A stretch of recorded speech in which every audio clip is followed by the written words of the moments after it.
بسم الله الرحمن الرحيم. الرحمن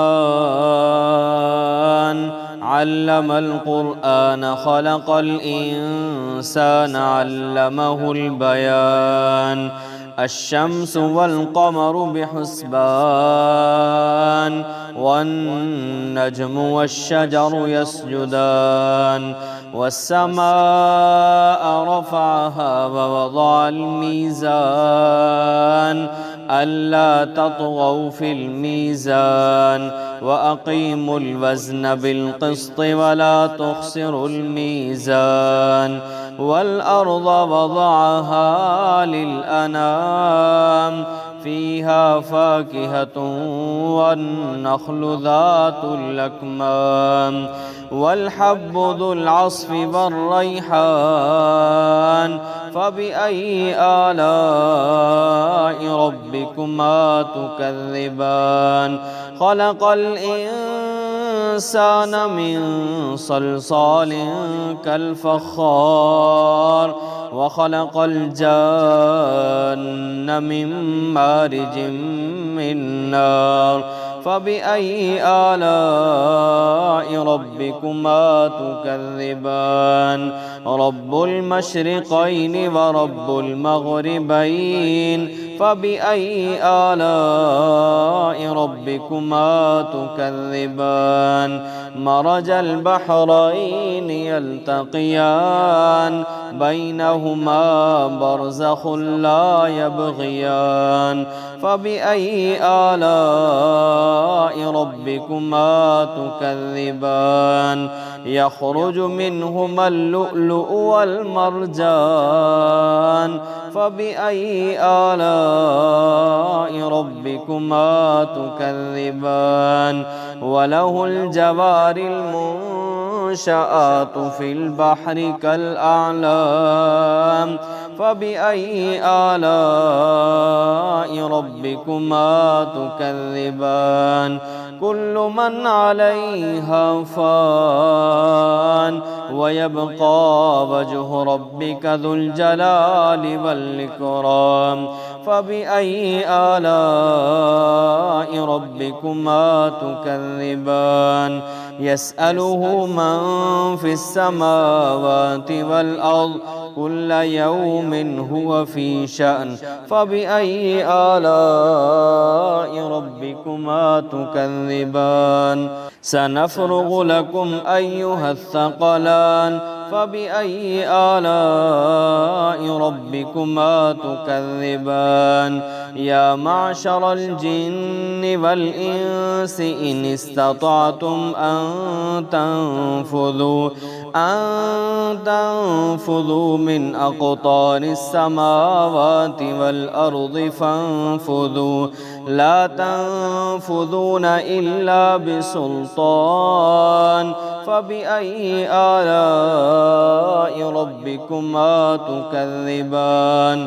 يرسل عليكما شواظ من نار ونحاس فلا تنتصران فبأي آلاء ربكما تكذبان.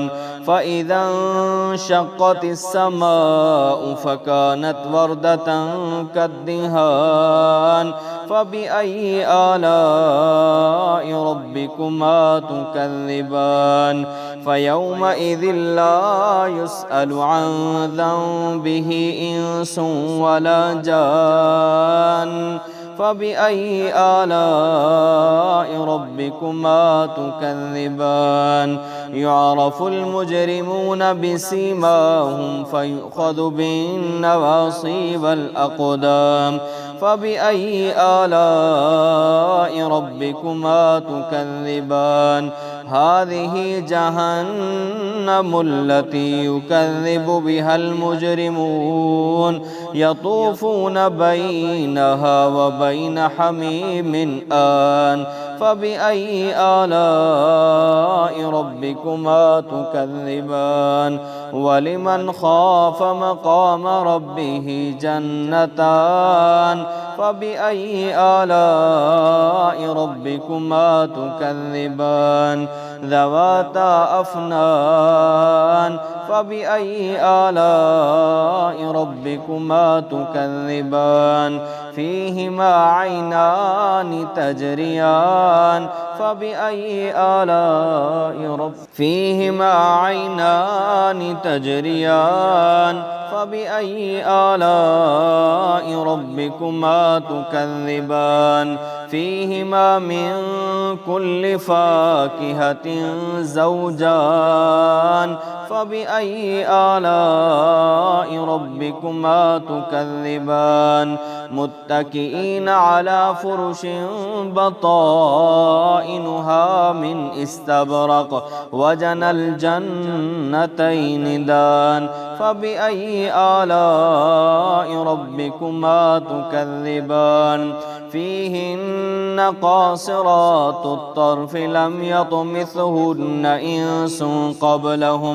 إنس قبلهم ولا جان فبأي آلاء ربكما تكذبان كأنهن الياقوت والمرجان فبأي آلاء ربكما تكذبان هل جزاء الإحسان إلا الإحسان فبأي آلاء ربكما تكذبان ومن دونهما جنتان فبأي آلاء ربكما تكذبان مدهامتان فبأي آلاء ربكما تكذبان فيهما عينان نضاختان فبأي آلاء ربكما تكذبان فيهما فاكهة ونخل ورمان فبأي آلاء ربكما تكذبان فيهن خيرات حسان